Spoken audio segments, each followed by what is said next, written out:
Hi guys, welcome back to my YouTube channel. I am Pratishtha and here I am with another video. So आप लोगों में से बहुत सारे लोग ऐसे होंगे जो दो साल से 4 साल से तैयारियां कर रहे हैं, लेकिन उनका सिलेक्शन कहीं पे भी नहीं हो रहा है।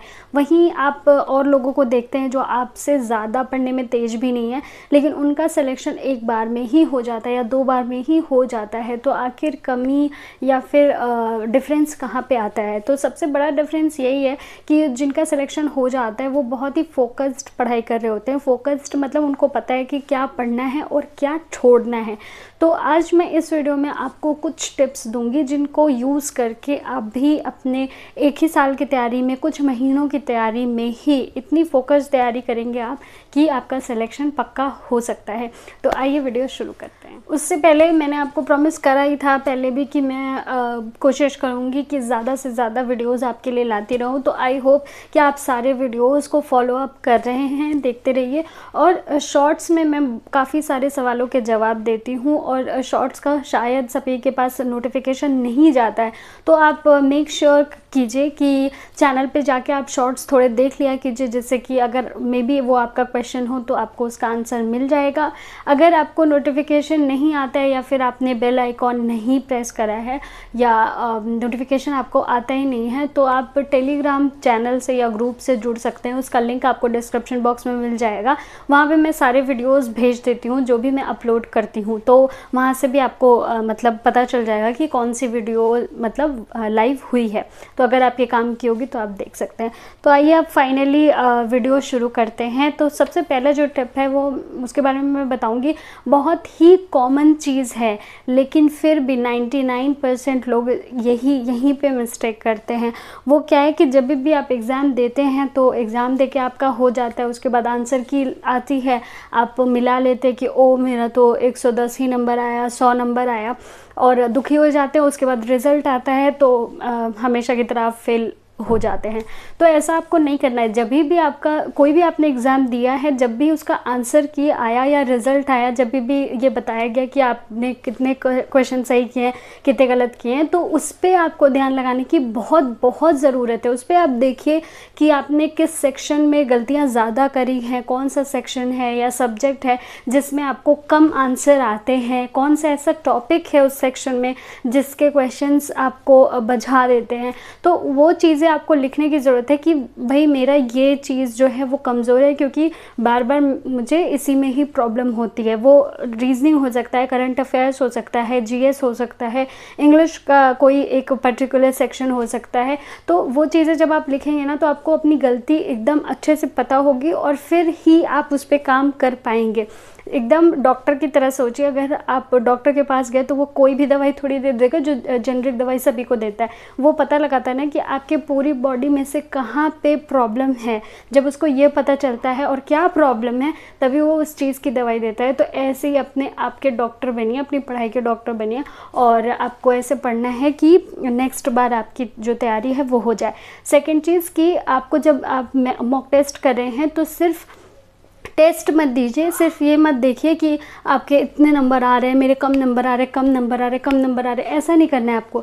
जब पढ़ाई आप स्टार्ट कीजिए तो जब आप मॉक टेस्ट दे रहे हैं तो उसमें जब वो एनालाइज करने को आता है बाद में आपका रिज़ल्ट, तो उसको एनालाइज कीजिए ज़्यादा। जब आप स्टार्ट कर रहे हैं पढ़ाई तो आप मॉक टेस्ट में टाइम देने से कहीं ज़्यादा टाइम दीजिए उस दिए हुए मॉक टेस्ट को एनालाइज करने में। जब आप ये करेंगे ना तो एक बार आपको अपनी गलतियाँ पता चल जाएंगी, उसके बाद आप मतलब पीछे मुड़ के नहीं देखेंगे। आपको सिर्फ पढ़ाई करनी है, सिर्फ उन गलतियों पे काम करना है और आप आराम से एक ही बार में मतलब सिलेक्शन ले लेंगे। तो ये ज़रूर कीजिएगा कि स्टार्टिंग में अपनी कमियों पे ज़्यादा ध्यान दीजिए। मॉक टेस्ट में भी एनालाइज कीजिए अपना टेस्ट। आप कोई एग्ज़ाम देते हैं तो उसका भी जब आंसर की आती है तो उसमें देखिए कि आप कहाँ कहाँ पे गलती कर रहे हैं, और उन्हीं गलतियों को या तो कहीं पे लिख लीजिए, अंडरलाइन कर लीजिए, कुछ कर लीजिए जिससे आपको पता हो कि मेरी ये गलतियाँ हैं, और वो उसी दिशा में पढ़ाई आगे बढ़ाइए। सेकंड जो टिप है वो ये है कि आपने एक बार स्टैटिक पढ़ लिया। मान लीजिए बहुत सारे लोग लूसेंट पढ़ते हैं, ठीक है, उन्होंने एक बार पढ़ लिया, फिर से वो जब पढ़ाई स्टार्ट करते हैं तो फिर से स्टार्ट कर देते हैं, वही जीके वही जीएस फिर से पढ़ना शुरू कर देते हैं। तो इससे क्या होता है, सिर्फ आपका टाइम जाता है और आपको लर्न तो कुछ नहीं होता है। उसके बाद फिर से आप मॉक टेस्ट देंगे या फिर रियल एग्ज़ाम देंगे तो आपको लगेगा मैंने इतनी पढ़ाई की थी, मैंने इतना तैयार किया था, तो मुझे याद क्यों नहीं आ रहा है। तो उसका सबसे सही सोल्यूशन ये है कि एक बार आपने जीएस पढ़ लिया तो अब नोट्स से या फिर बुक से पढ़ने की आपको ज़रूरत नहीं है।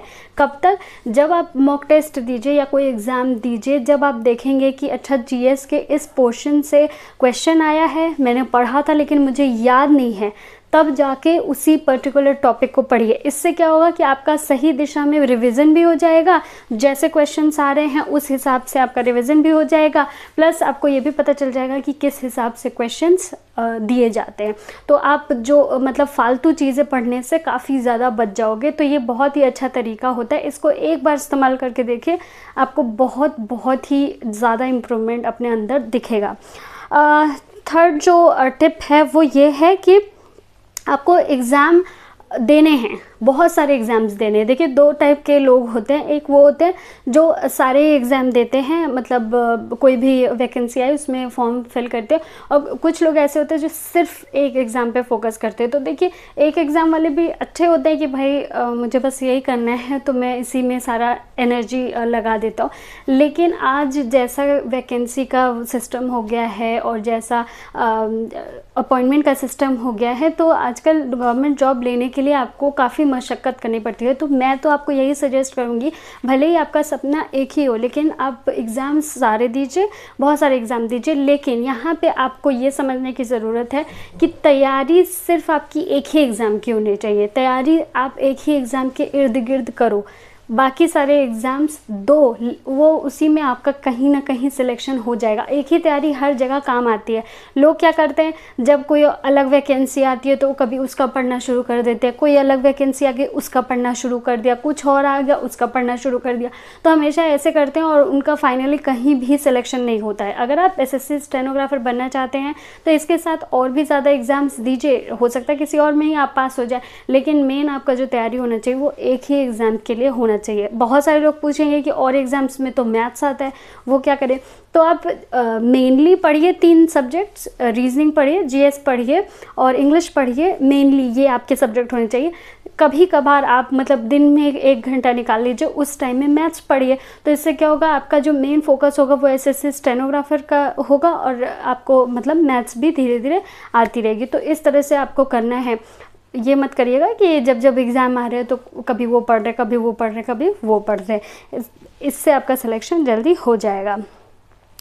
जो नेक्स्ट टिप है वो है कि ये कि मतलब मैंने पहले ही वीडियो में आपको पहले भी एक वीडियो में आपको बताया था कि जिस भी सब्जेक्ट को पढ़ के आपको अनकंफर्टेबल फील होता है कि अरे यार ये क्या पढ़ रहा हूँ, क्या पढ़ रहा हूँ, समझ लीजिए वही सब्जेक्ट आपको पढ़ना है। क्योंकि जिसमें अनकंफर्टेबल फील करते हैं हम लोग, वही सब्जेक्ट हम लोगों को आता नहीं है और वही पढ़ने के लिए हम लोग कतराते हैं। तो आपको वही सब्जेक्ट पढ़ना है, अच्छे से पढ़ना है। मन तो कभी भी नहीं करेगा, लेकिन ये समझ लीजिए कि आपको कुछ त्याग करना है, तो ये चीज़ आपको करनी पड़ेगी।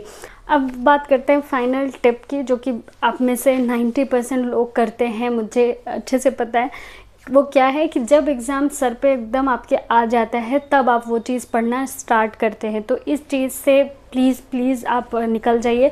अगर आप ये सोचते हैं कि किसी एग्ज़ाम की तैयारी आप 1 मंथ में कर लेंगे और उसमें पास हो जाएंगे, तो ऐसा कभी भी नहीं होगा। मे बी आप पास हो सकते हैं लेकिन आपके अच्छे नंबर नहीं आएंगे। तो 1 मंथ वाला मत लेकर चलिए, आप पढ़ते रहिए। 1 मंथ में आप अपनी स्ट्रेटजी अलग तरीके से चेंज कर सकते हैं। लेकिन अगर आप ये पूछें कि क्या 1 मंथ में मैं पढ़ के कोई भी एग्ज़ाम क्रैक कर सकता हूँ, तो ऐसा नहीं है। आपको बहुत सारे लोग बताएंगे नहीं कि आप ऐसा नहीं कर सकते, क्योंकि हो सकता है वो ये सोचते हो कि आपको बुरा लगेगा, या जितने यूट्यूबर्स हैं या और लोग हैं उनको मतलब व्यूज़ लेने हैं, तो वो कहेंगे कि हाँ सिर्फ 1 महीने में पढ़ लो आपको हो जाएगा।